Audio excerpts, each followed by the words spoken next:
Excellent.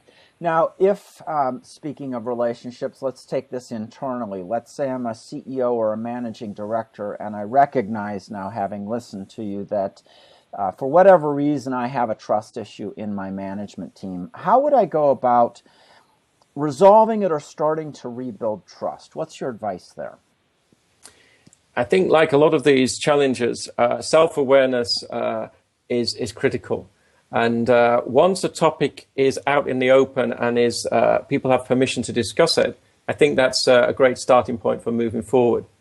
So in terms of awareness around trust, then what I would recommend is that each of these 9 habits that I've talked about has specific behaviors associated with it.